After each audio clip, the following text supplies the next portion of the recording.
No, I'll tell you two things, ma'am. One, the Chief Minister is clueless when it comes to certain things.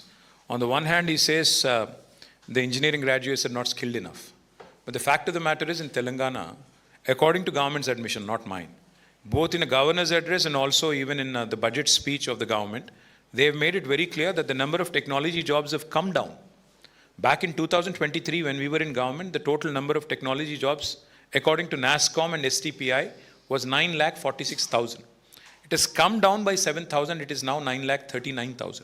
First, the government needs to answer the question on how and why the tech jobs are coming down in Telangana. What is the reason for that?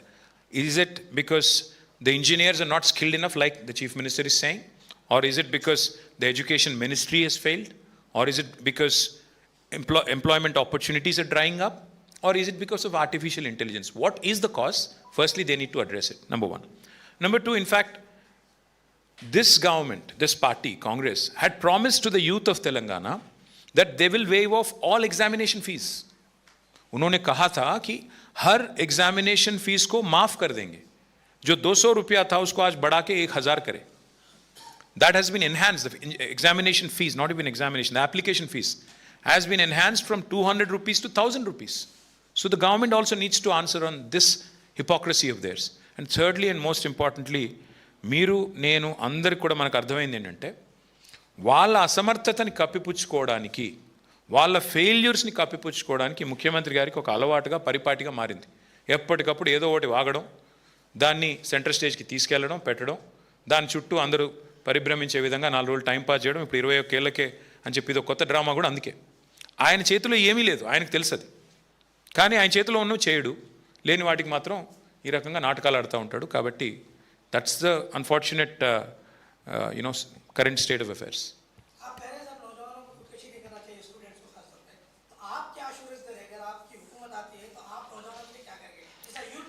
अगर नहीं, जब वापस आएंगे हम लोग 2028 में, मैं बस इतना ही कहूँगा कि पिछले 5 साल जो है 2005 नहीं 10 साल, 9.5 साल अगर मैं करेक्टली बोलूँ तो 2014 से लेकर 23 तक कोविड रहने के बावजूद हमने कुल मिला के 2,32,000 से ज़्यादा नोटिफिकेशन हमने दी और उसमें से 1,60,000 एम्प्लॉयमेंट पूरा मुकम्मल हमने किया वादा. और बाकी जो कोर्ट केसेस की वजह से 70,000 कुछ पेंडिंग थे, उसके कागज़ इन्हों दे के, अब के चीफ मिनिस्टर दे के आज कुछ भी बोल रहे हैं उन्होंने. और साथ ही साथ हमारे प्रवीण भाई याद दिला रहे हैं मेरे को, प्राइवेट सेक्टर में 24 लाख से ज़्यादा, आईटी और बाकी सेक्टर्स में 24 लाख से ज़्यादा एम्प्लॉयमेंट क्रिएट करने वाली गवर्नमेंट हमारी है तेलंगाना में, केसीआर गवर्नमेंट.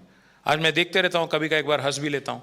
हाल ही में चीफ मिनिस्टर गए थे महबूब नगर, वहाँ जाके इनॉग्रेट करके बड़ा बड़ा भाषण दे रहे हैं. क्या इनॉग्रेट करें आप? अमर राजा बैटरीज कौन लाए? केसीआर गवर्नमेंट. तो ऐसे जो काम हम करें, जो फ्लाईओवर हम बनाए उसके ऊपर जाके पेंटिंग मार रहे. अब जो कंपनी हम लाए उसके यहाँ जाके रिबन कट कर रहे. कोई बात नहीं, कोई तकलीफ नहीं, पर आप अपना कुछ दिखाओ जो करे. आप जो वादा करें, राहुल गांधी साहब जो वादा करें 2 लाख, एक पहले ही साल में 2 लाख रोजगार हम देंगे, गवर्नमेंट नौकरी हम देंगे. क्या हुआ उसका? जब वापस हम आएंगे 2028 में, मैं वादा करता हूँ आपसे, पिछली बार जो 1-2 गलतियाँ हुए, जो छोटे छोटे मिस्टेक्स हुए हमारे तरफ से, उसको रेक्टिफाई करेंगे. एक तरीके से जैसे यूपीएससी चलती हैं उसी तरीके से ढंग से एम्प्लॉयमेंट रिक्रूटमेंट मैं पर्सनली मॉनिटर करूंगा. और मैं वादा करता हूं पार्टी के वर्किंग प्रेसिडेंट होने के नाते कि सही तरीके से युवा की जो एस्पिरेशन है प्राइवेट सेक्टर में, गवर्नमेंट सेक्टर में बैलेंस करके उनको एम्प्लॉयमेंट क्रिएट करना हमारी जिम्मेदारी रहेगी.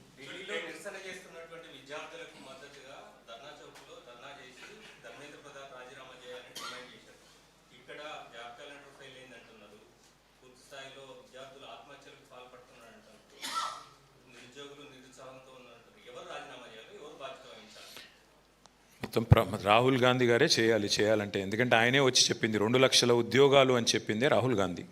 ఇక్కడున్న లోకల్ వాళ్ళ మాటలు నమ్మరనే, వాళ్ళకు మ్యాటర్ లేదనే ఢిల్లీ నుంచి రాహుల్ గాంధీ గారిని పట్టుకొచ్చారు. ఈయన వచ్చాడు కదా, ఈయనేదో చెప్తున్నాడు కదా, మనకు బిస్కెట్ వేసాడు కదా అన్నట్టుగా ఆయన చాయ్ దుకాణం కాడ కూర్చొని మంచి పోజులు కొట్టి మరి మాటిచ్చైతే పోయారు. 2.5 ఏళ్ళు దాటిపోయింది ఏది ప్రభుత్వానికి, ఇప్పుడు 32 నెలలు దాదాపు కావస్తూ ఉంది. కాబట్టి సమాధానం చెప్పాల్సిన వ్యక్తి రాహుల్ గాంధీ గారే, బాధ్యత ఆయనదే. ఆయన నియమించిన ముఖ్యమంత్రి ఇక్కడ పని చేయకపోతే బాధ్యత తీసుకోవాల్సింది ఖచ్చితంగా రాహుల్ గాంధీనే. గట్టిగా నిలదీసేది కూడా రాహుల్ గాంధీ గారినే. మేము పార్లమెంట్లో అయినా ఢిల్లీలో అయినా అవసరమైతే కాన్స్టిట్యూషన్ క్లబ్కి అయినా పోయి ఢిల్లీలో ప్రెస్ మీట్ పెట్టి ఎట్లా అయితే లగచర్ల ఇన్సిడెంట్ని నేషనల్ వైడ్ ఎక్స్పోజ్ చేశామో మళ్ళీ ఒకసారి రాహుల్ గాంధీ బండారం దేశంలో మళ్ళీ బయట పెడతాం తప్పకుండా. Thank you.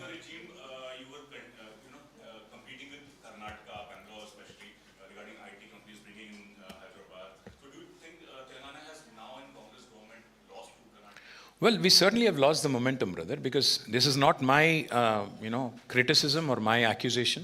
In fact, it's government's own confession.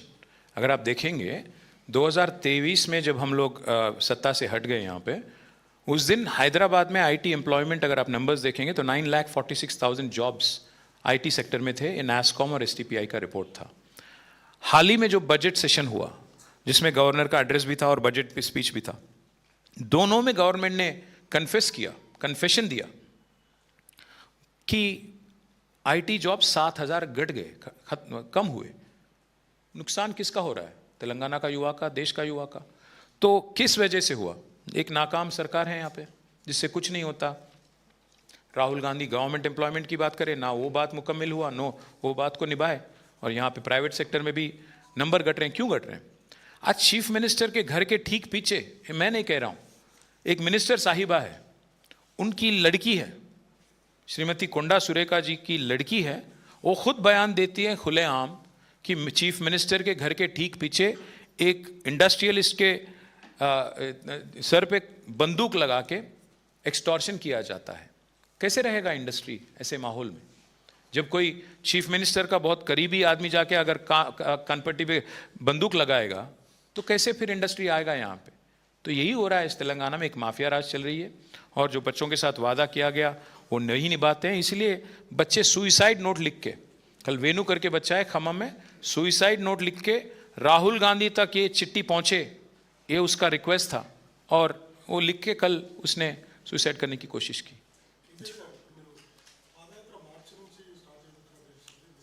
First అయితే నిరుద్యోగుల తరపున దండయాత్ర చేస్తున్నామా, జేనియండి, తర్వాత పాదయాత్ర చేద్దాం. థ్యాంక్ యూ బ్రదర్ అందరికీ.